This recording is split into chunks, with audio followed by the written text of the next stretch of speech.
Hello' বন্ধুসকল, কি খবৰ? আশা কৰোঁ আপোনালোক সকলো ভালে আছে। আজি আমি আলোচনা কৰিম আসাম পুলিচৰ নিউ নটিচ, এটা আপোনালোকৰ ভাইৰেল হৈ আছে বৰ্তমান, ফিজিকেল ষ্টেণ্ডাৰ্ড টেষ্ট আৰু ফিজিকেল এফিচিয়েঞ্চি টেষ্টৰ আপোনালোকৰ ভেনু চিলেক্ট কৰিবলৈ কৈছে আৰু আপোনালোকৰ নতুন ড্ৰেছ ইউনিফৰ্মৰ বিষয়ে আমি আলোচনা কৰিম এই ভিডিঅ'ত। তো ভিডিঅ'টো শেষলৈকে চাব। তো এতিয়া আহিছোঁ আমি আপোনালোকৰ আপোনালোকৰ নটিচৰ বিষয়ত আলোচনা কৰিম। নটিচ আহিছে SLPRBৰ পৰা আপোনালোকৰ আহিছে এই নটিচটো। এই নটিচত আপোনালোকৰ selection of ভেনুছ of condition PSD and PET TPT। এই নটিচখন আমাৰ অসমৰ সকলো ডিষ্ট্ৰিক্টৰ SP অফিচলৈ SLPRBয়ে পঠিয়াইছে।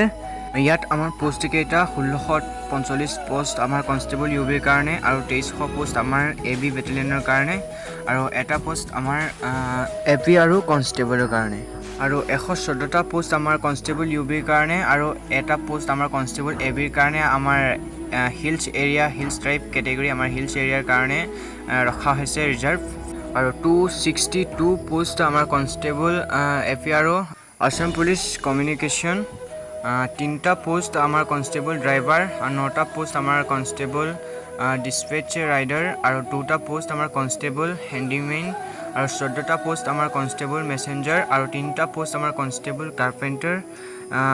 এই সকলো পোষ্ট আমাৰ AP আৰু আসাম পুলিচ ৰেডিঅ' অৰ্গেনাইজেশ্যন আণ্ডাৰত হ'ব আৰু 58টা পোষ্ট আমাৰ বুটমেনৰ কাৰণে আছিলে আমাৰ বুটমেন AP আৰু 164 পোষ্ট আমাৰ constable AB Assam commando battalion. আপোনালোকৰ কামাণ্ডো বেটেলিয়নত আমাৰ 164টা পোষ্ট 164 আৰু 654 আমাৰ 654টা পোষ্ট আমাৰ ড্ৰাইভাৰ কনষ্টেবল আসাম পুলিচৰ আমাৰ ড্ৰাইভাৰ কনষ্টেবলটো আহিছিলে 654টা আৰু 269টা পোষ্ট আমাৰ constable grade 3 under DGCD and CGHG আমাৰ ASR বেটেলিয়নৰ কাৰণে আছিলে এইটো 269টা পোষ্ট আৰু 2 post off havildar under DGCD আৰু CGHG, এইটো আমাৰ AISFত পৰে হাবিলদাৰৰ পোষ্ট আৰু 30 পোষ্ট আমাৰ চাপাই কৰ্মচাৰী আসাম পুলিচ আৰু 2 পোষ্ট অফ চাপাই কৰ্মচাৰী আসাম কামাণ্ডো বেটেলিয়ন আৰু 2 পোষ্ট অফ চাপাই কৰ্মচাৰী আণ্ডাৰ ফিজন department and 3 post of sweeper under directorate of forensic ছায়েন্সত আৰু 10টা 10 পোষ্ট অফ কুক SDRF আমাৰ SDRFত 10টা কুকমেনৰ পোষ্ট আছিলে and 2 post of dresser under DGCD and CGHG। এইটো 2টা পোষ্ট আমাৰ ড্ৰেছাৰ, এইটো AISFতে পৰে 2টা ড্ৰেছাৰৰ পোষ্ট। এতিয়া আপোনালোকৰ মেইন পইণ্টলৈ আহোঁ। একেবাৰে লাষ্টত আপোনালোকৰ লিখা আছে যে therefore you are required to select 2 venues each for holding PSD and PET TPT and your respective district as per convenient, preferably at police reserve field and at the battalion headquarters located in your district and intimate the names of venues to this office on or before 27 date and 7 month 2024 so that the same may be shown in the admit cards of the candidate. However, Vishwanath, Charaideo, Chirang, Dorong, Hojai, Majuli, Tamulpur and West Karbi Anglong may select one venues for the same. ইয়াত আমাৰ কিছুমান ইউটিউবাৰে কৈছে যে আমাৰ এই নতুনকৈ ওলোৱা district যেনে বিশ্বনাথ, চৰাইদেউ, চিৰাং, দৰং, হোজাই, মাজুলী, তামুলপুৰ আৰু ৱেষ্ট কাৰ্বি আংলং এই সকলো ডিষ্ট্ৰিক্টৰে এটা জেগাতে ইণ্টাৰভিউ হ'ব। তো এইটো নহয়, কোনো পদ্ধতি হ'ব নোৱাৰে। বিশ্বনাথৰ কেণ্ডিডেটসকলে দৰঙত গৈ ইণ্টাৰভিউ দিব নোৱাৰে, দূৰ আছে।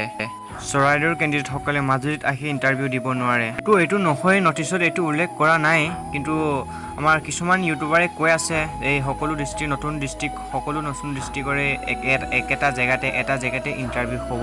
তো নহয়, আমাৰ এই নতুনকৈ ওলোৱা ডিষ্ট্ৰিক্ট বিশ্বনাথ, চৰাইদেউ, চিৰাং, দৰং, হোজাই, মাজুলী, তামুলপুৰ আৰু ৱেষ্ট কাৰ্বি আংলং এই সকলোবোৰ ডিষ্ট্ৰিক্টৰে মাথো এটা ভেনু য'ত আমাৰ physical standard test, physical efficiency test এই সকলোবোৰ পাতিবৰ বাবে এটা গ্ৰাউণ্ড চিলেক্ট কৰিব কৈছে।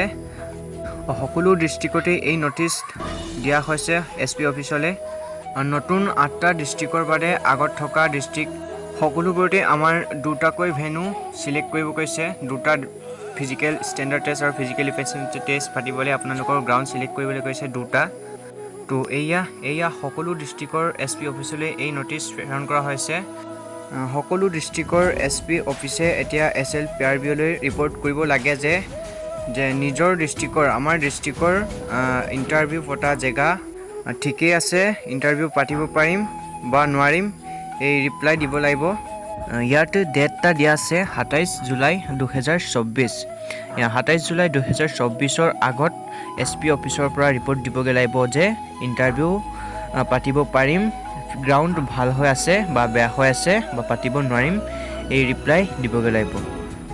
তো কিছুমান ইউটিউবাৰে কৈ আছিলে এই নতুনকৈ ওলোৱা 8টা ডিষ্ট্ৰিক্টৰে একেলগে এটা গ্ৰাউণ্ডত ইণ্টাৰভিউ অনুষ্ঠিত হ'ব। তো নহয়, তেখেতসকলে ভুলকৈ কৈ আছিলে। একো নাই, মানুহ মাত্ৰেই ভুল থাকে। মোৰো ভিডিঅ' বনাওঁতে কিবা ভুল হ'বও পাৰে। চ' আপোনালোকে শুধৰাবলৈ চেষ্টা কৰিব। আপোনালোকৰ পৰা ধুনীয়া এটা কমেণ্ট পালে আমাৰো ইচ্ছা থাকে নেক্সট আৰু এটা ভিডিঅ' বনাবলৈ। এনেকৈয়ে মটিভেট কৰি থাকিব, ডিমটিভেট নকৰিব, বেয়াকৈ কমেণ্ট নকৰিব। আৰু আপোনালোকৰ আছাম পুলিচৰ আপোনালোকৰ নতুন ড্ৰেছ আপোনালোকৰ এয়া স্ক্ৰীণত আপোনালোকে দেখা পাইছে। এয়াই হ'ব আমাৰ আছাম পুলিচৰ নতুন ড্ৰেছ। এয়া বৰ্তমান আছাম পুলিচৰ AISF বেটেলিয়ন এইসকলে এই ড্ৰেছযোৰ পিন্ধি আছে আৰু ASRF বেটেলিয়নৰো কিছুমান দেখা পাইছোঁ পিন্ধি আছে। চ' আপোনালোকৰো সপোন অসম পুলিচ হোৱাৰ। ত' আপোনালোকৰ সপোন পূৰণ হওক, আশা থাকিল সকলোৱে সফল হওক। আজিলৈ ইমানেই আছিল। ভিডিঅ'টো ভাল লাগিলে লাইক কৰিব, শ্বেয়াৰ কৰিব আৰু ধুনীয়া এটা কমেণ্ট কৰিব আৰু চেনেলটো ছাবস্ক্ৰাইব কৰিবলৈ নাপাহৰিব। ত' ইমানেই। জয় আই অসম।